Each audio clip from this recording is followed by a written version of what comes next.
Alrighty, so we're going to go ahead and get started here with the next speaker. We'll talk a little bit more here towards the end on the next guy here. The next one up is Andy Ellsworth. I'll be honest with you guys, when I became into the general manager position, if I had to pick one person, not even counting my dad, I guess I was probably less nervous of my dad than what I was of Andy Ellsworth. I knew that Andy was going to be very hard on me. He was going to make sure that I did everything correct. But with that being said, over the last year, Andy and I's relationship has grown very close. I'll talk a little more on it in a little bit. We got to do a really fun trip together this year, and I've learned a lot from Andy as well. His relationship with people, how he handles himself, his manners, and that's kind of what he's going to kick off here today. So with that being said, next up is Andy Ellsworth.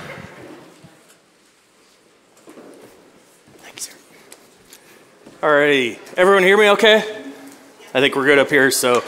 Well, great, as RJ said, my name's Andy Ellsworth, Territory Manager with DAC. I've been with you guys, or with us now for 15 years, so I've been kind of along for the ride. We've seen a lot of changes through those years. I know we talked about some of those last year. We've seen this company grow tremendously, and it's been really good to be part of it. So last year when I came up here and spoke, better get my notes here. When I came up and spoke, we spoke a lot about setting goals for yourselves as dealers, and I know a lot of you guys did that. And I stress, if you have not set your goals for this year, you know, we're already 2.5 months into the year, 3.5, I should say, into the year. Make sure you get your goals set. You know, set that goal, work for it every day, break it down, and make it attainable. So last year we talked about this. Well, this year what I want to talk about is helping you guys meet those goals on more of a personal level. And we're going to talk about creating lifelong customers. You know, we want that customer that we can rely on. We want to be a resource for that customer. So we're going to break it down into kind of 3 different steps here in just a second. But what I want to talk first about, a little story that I have. If we go, I think we got here. Go to the next slide. We're going to talk about knowledge. We're going to talk about execution. We're going to talk about retention. And I think understanding these 3 levels, making sure you're doing them in the proper order, is going to allow you guys to grow, is going to allow you guys to create those lifelong customers versus just that transactional where it's a one-time deal and they're gone. So, but before I even get into this, I just lived this pyramid not too long ago, the knowledge, execution, the retention part. And I didn't realize it until I kind of sat down and started working on what I wanted to talk about for this event. So in January, I was looking to buy a new truck. And I've always bought my trucks, a little place in town there. I live in Pella, Iowa, a little place in town. I've always bought my trucks there because they're reliable. I know I can go in there convenience-wise. But I thought to myself this year, I said, you know what? I'm going to check them out. I'm going to go to a bigger city. I'm going to go to, I'll say a big box, if you want to say that. I'll go to a big box store and buy a truck there. You know, I've heard a lot of my friends buy from there. They get cheaper. They get better deals. We're going to go over there. We're going to do that. So I got online, I looked, they had the exact same truck that was in town over at the big box store. The exact same truck. Pricing was the same online, so I said, well, we'll go try them out. So I went over, met with the salesman, walked in, kind of told him the truck that I was looking for, and he said, do you want to drive it? Do you want to test drive it? I said, no, I don't need to. I said, but tell me a little bit about the truck. I knew that that was the truck I was going to buy. I said, tell me a little bit about it. Well, it's gray, it's got 4 wheels. And that's about where he quit. He didn't know anything about the truck. None whatsoever. He had not met this first part, the knowledge part. He was just trying to go to the sell part. Jumped right to the price. What do you want to pay? What do you want to do on your trade-in? And I told him kind of where I wanted to be at. And we dickered back and forth a little bit. And I left. I talked to my hometown dealer. I said, here's where we're at with these guys. Can you do better? I don't know. We can get close. I said, well, how close can we get? He said, well, it's going to cost $500 more. And I sat a few days and waited, and I had phone calls from both. You know how car dealers are. Phone calls from both ones. Oh, there's someone coming in to look at it. You better hurry up. You know, one of those. And I let it sit. And I got to the point again. I knew I was going to buy a vehicle. I knew it was going to cost me $500 more to buy that vehicle in town. But I ended up buying from them because I knew my salesperson there. I knew if I had a question, they told me everything about the truck, all the bells and whistles, everything in it. I knew if I had issues, they were there for me. They've proven that in the past. So it cost me $500 more to buy that truck, but really it didn't because I have that service. I have that peace of mind. I have that peace that I know if I have issues, I can take it in there. I travel a lot, and I know if I call them Monday morning and say, hey, I need to get in there, I need to get something done before I take off, they're going to make it work. They're going to bend over backwards because they know me. They know my schedule. They know my needs. Whereas that big box store, it was just price. That's all he could offer me. I can save you money. I can save you money. That was it. I didn't get the service. I didn't get the commitment from them. So for me, again, it starts at the bottom. And what we're going to do is we're going to break down this knowledge, this execution, this retention part. But I want to do two things totally unrelated to what I'm going to talk about today first. Can I get everyone to stand up?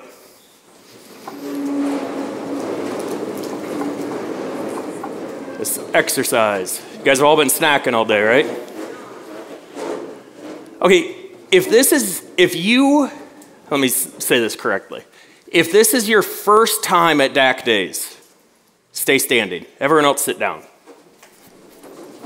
First time people, stay standing.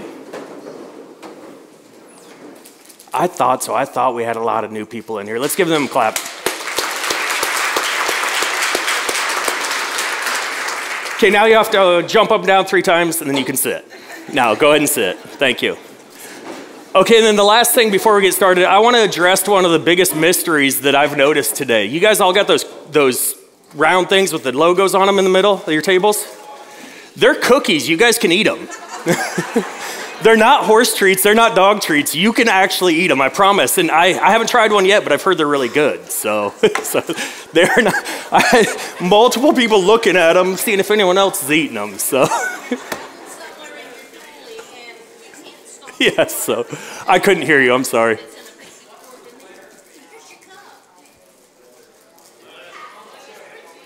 There we go. So, all right, so let's dig into this a little bit. And again, I think this is something that if we all take this to heart and we really focus on these 3 steps, you're going to meet those goals that I want you guys to set for yourselves. You know, and it doesn't necessarily have to be on your DAC sales. I know a lot of people in here, you know, DAC isn't their main business. They've got secondary businesses, or maybe they're working for someone else, or maybe they have a training operation. But I still believe if you take care of these 3 things, you're going to be successful. So the first one there is the knowledge part.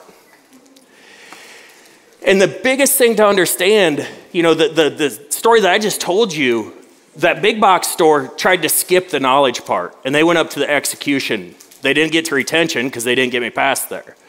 But you've got to have the knowledge part down, and I think DAC does a tremendous job of providing you guys those resources to know your products. You cannot sell what you do not know. You're going to embarrass yourself. You're going to lose that customer. You don't have to know everything. Don't be afraid to say, I don't know. And it's great in my position, it's great in your guys' position because you have resources. DAC provides resources for you. Your territory manager, you know, they're your #1 contact. Go to them if you have questions. PHN, Kemin, Alltech, Zimpro, our partners are there for you guys as well. If we don't know the answers as territory managers, we can go to them. You guys can work directly with them as well. So you have those resources. Webinars. I can't stress enough. Usually the first Thursday of every month, 7 p.m. Central Time. Again, you do not have to have a computer. The customers that sell the most in my area are the customers that are on those webinars. Why? They're building that knowledge part. They're building they know their resources. They're building that knowledge so they can go out and share with their customers. Take advantage of those webinars. If you've missed them or maybe you're new, I know we're all coming in, a lot of new people, first time DAC days. You know, maybe you're a new dealer to us. There's tons of them online. You can go back and listen to them. Our YouTube page, you can go back and listen to past webinars. So I stress that you do that. Newsletters. Newsletters don't work if you don't read them. Read your newsletter. There's a lot of good information in there for you. Keep it, file it away. Because we cover different topics in it. Dr. Dern and Dr. Cubitt always have a piece in there. And you know, maybe you forget something, you can go back and refresh yourself. So make sure you're reading those newsletters. Attend meetings. You know, I look at this. You guys are committed because you're here. And we appreciate that. I can't stress enough how much we appreciate you guys being here, building your side of the team to make everyone better. So But attend meetings. I've heard a lot of my customers, and I do a lot of meetings in my areas, and when it's their meeting, they're just focused on taking care of everything. They're focused on, man, do I have this? Do I have this? Do I have this? And what I've found is some of them will go to maybe a neighboring meeting, and they say, oh man, that was great. I didn't have to think about if we have enough pizza or ice cream. I have to think about, do we have the seating, is the lighting right? I could just go listen. I could just take it in. So I stress that, I know we're spread out all over, but there's also other dealers that aren't too far from you. So maybe see when their meeting is. Go there. That other dealer's a resource for you as well.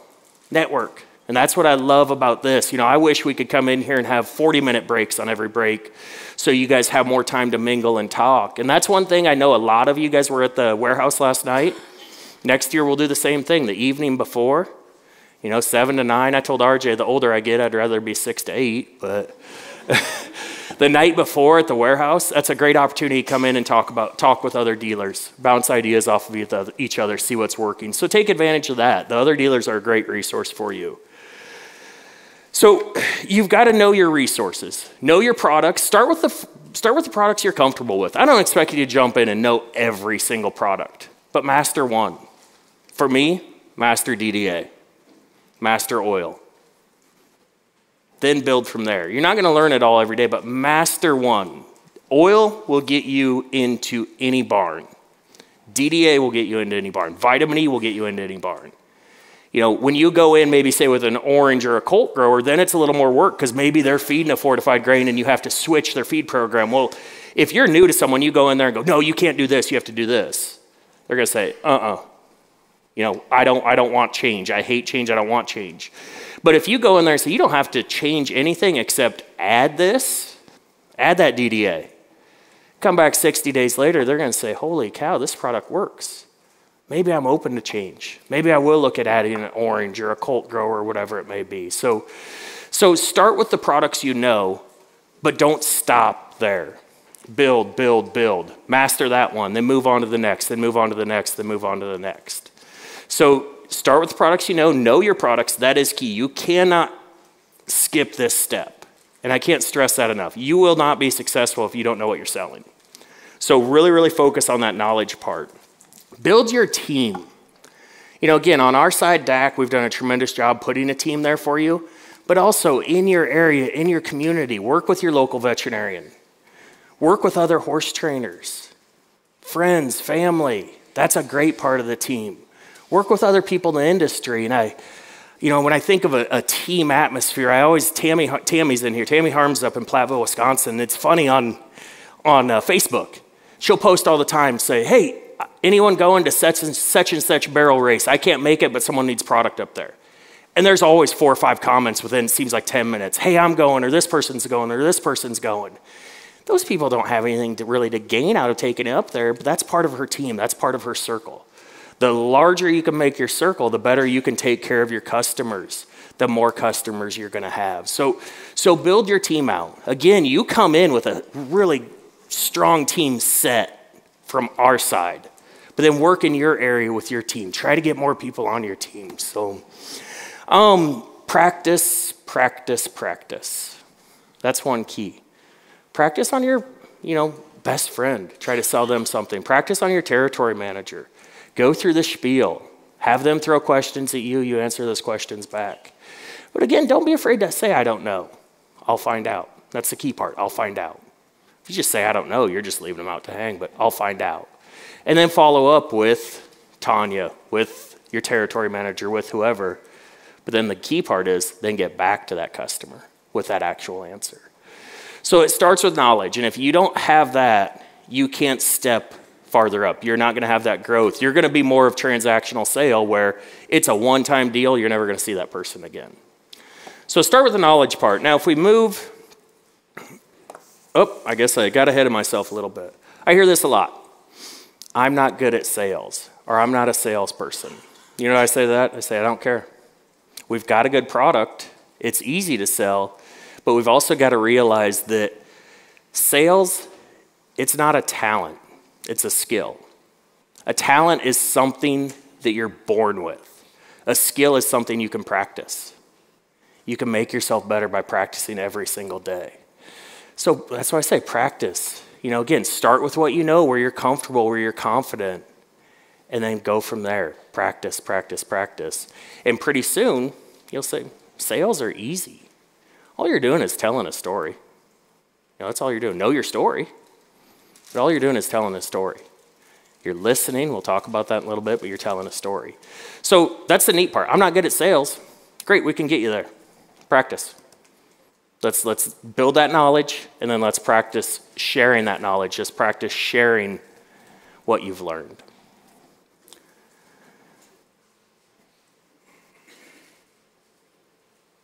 Okay, got ahead of myself a little bit. Now we get into the execution part. You've taken care of that knowledge. Execution is hard. Paul Kalmbach talked about courage. Execution takes courage. Get out there. Go to an event. Don't be afraid to fail.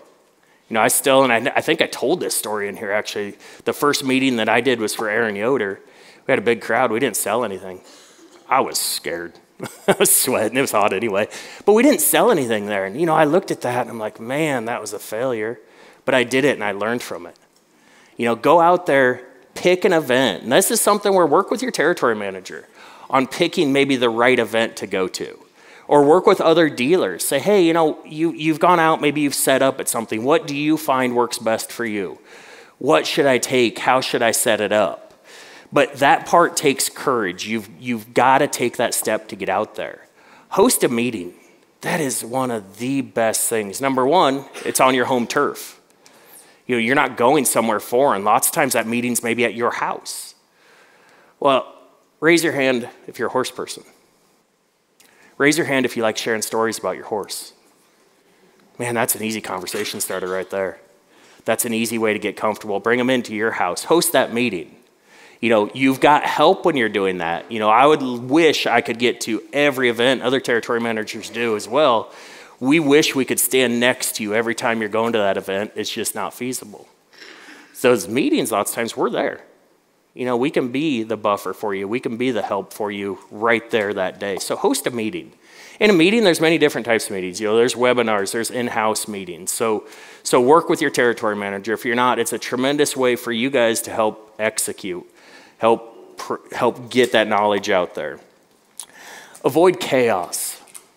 It is a chaotic world we live in. It's a busy world. It's a crazy world. Avoid chaos. And I picture this more when you're going out to an event, maybe you're setting up. So what do I mean by avoid chaos? Be ready. Be organized.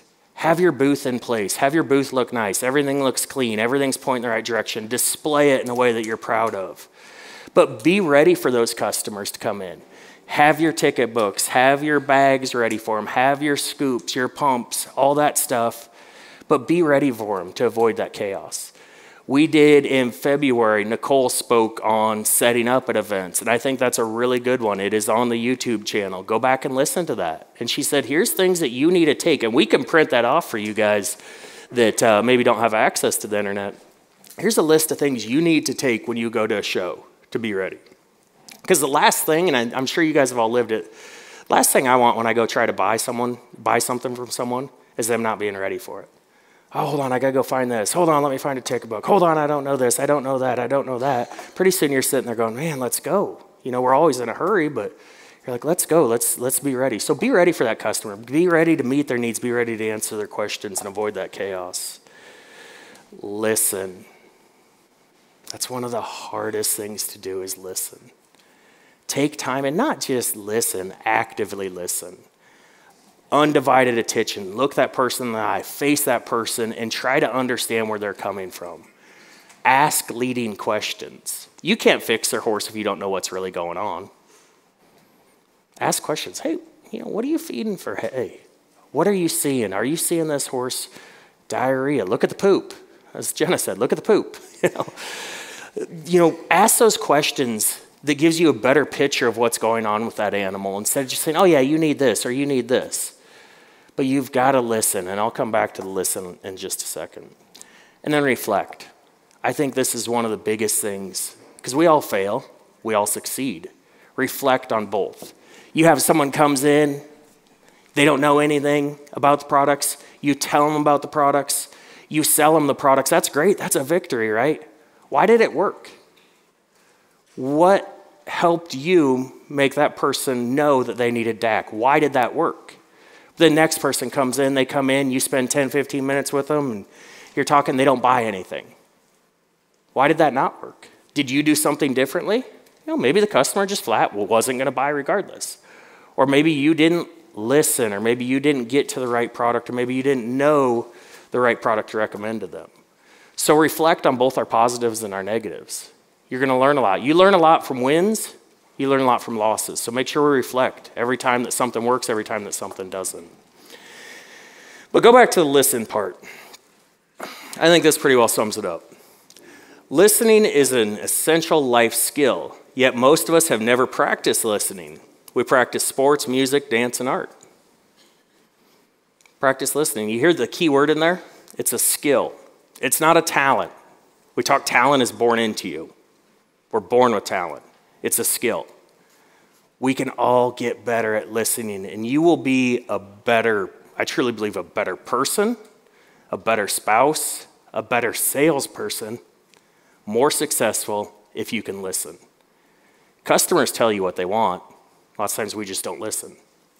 So make sure we really focus on that listening part, but get in there, ask the right questions, and listen. Now let's get to the retention, because we all want to build. We want to keep building business. One thing about retaining a customer, I was reading, when I decided what I wanted to talk about this year, I did what most people do. I hopped on Google, and I searched how to create lifelong customers. And in half a second, 3 billion articles came up on how to create lifelong customers. I did what a lot of people do then, is I just closed that because it was overwhelming. I wasn't going to read all those. But one thing that stuck out to me, the very first line said, it costs you 6 times more to gain a new customer than to keep an existing one.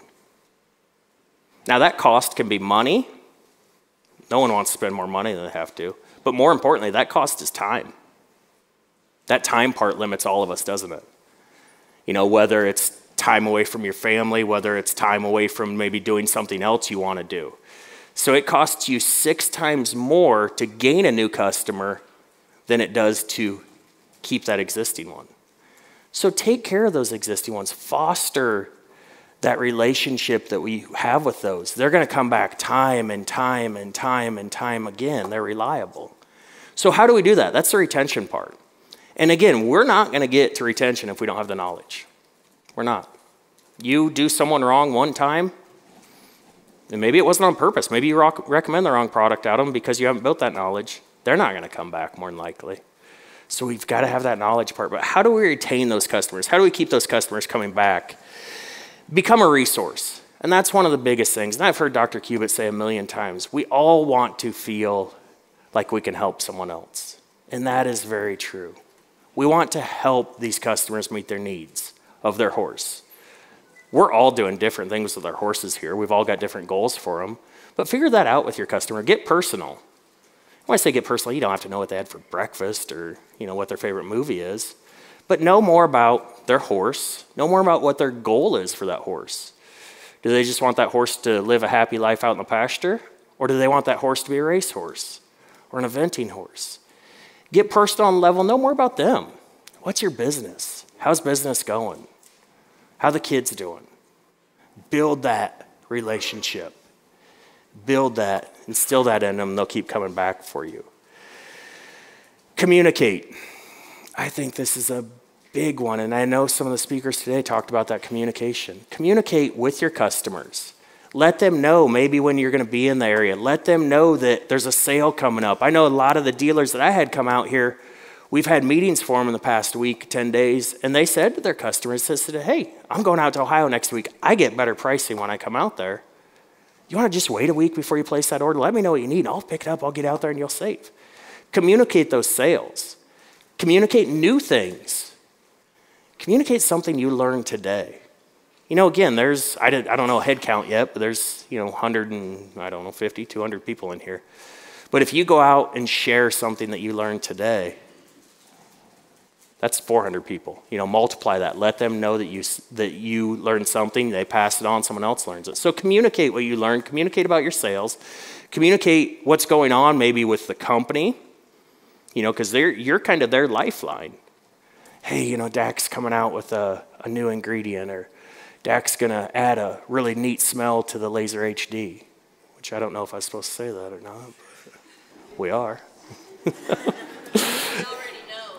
Oh, is it on there? Okay, good. Whew. Perfect. So, but go out there and tell customers about it.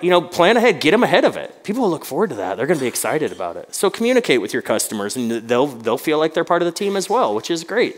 Strength in numbers. Incentivize. Give those customers an incentive. Say, hey, you know what?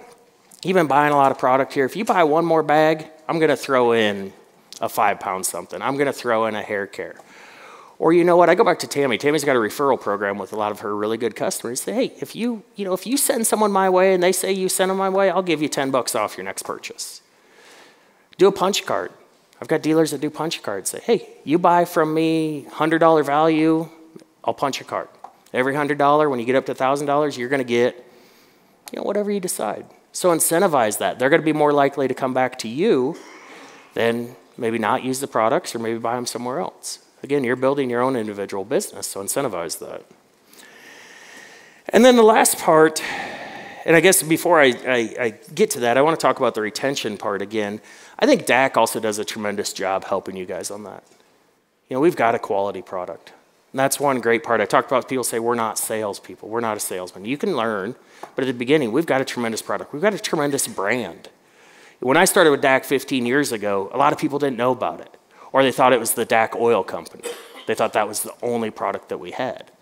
And over the past 15 years, through our partnerships, through our distributors, through our dealers, we have built a tremendous brand for you guys. So we've got that part taken care of. We do fast deliveries. That's another thing in retention. Customer service is a big part of it. Don't make those customers wait. People want results yesterday. I've said many times our best dealers are the ones that have the products for their customer. If you don't, get it. Our warehouse is as busy as ever, but they're still about same-day shipping. Every once in a while it might take a little bit longer. You get an order in on Monday, it's going to ship Monday more than likely. If not Monday, it'll ship Tuesday. We try to get out to you guys as fast as we can, take care of those customers. Again, because if they make a trip, you don't have it there, they're either, hopefully they make that trip back. Lots of times they'll say, forget about it, I don't need it, or they'll go buy something else or for someone else. So make sure we help on the customer service getting it to you guys, make sure you get out to those. And then the closing part, say thank you. It doesn't cost anymore, but say a specific thank you. Say to that person, thank you for stopping in and sharing your story about your horse. I hope he recovers. Or thank you for coming in and telling me about your dog. Don't just, a thank you is nice, but a lot of thank yous are empty. Thank you. And then they're gone. So make it specific. That customer will feel better about you, about the situation they're in, and ultimately about our product.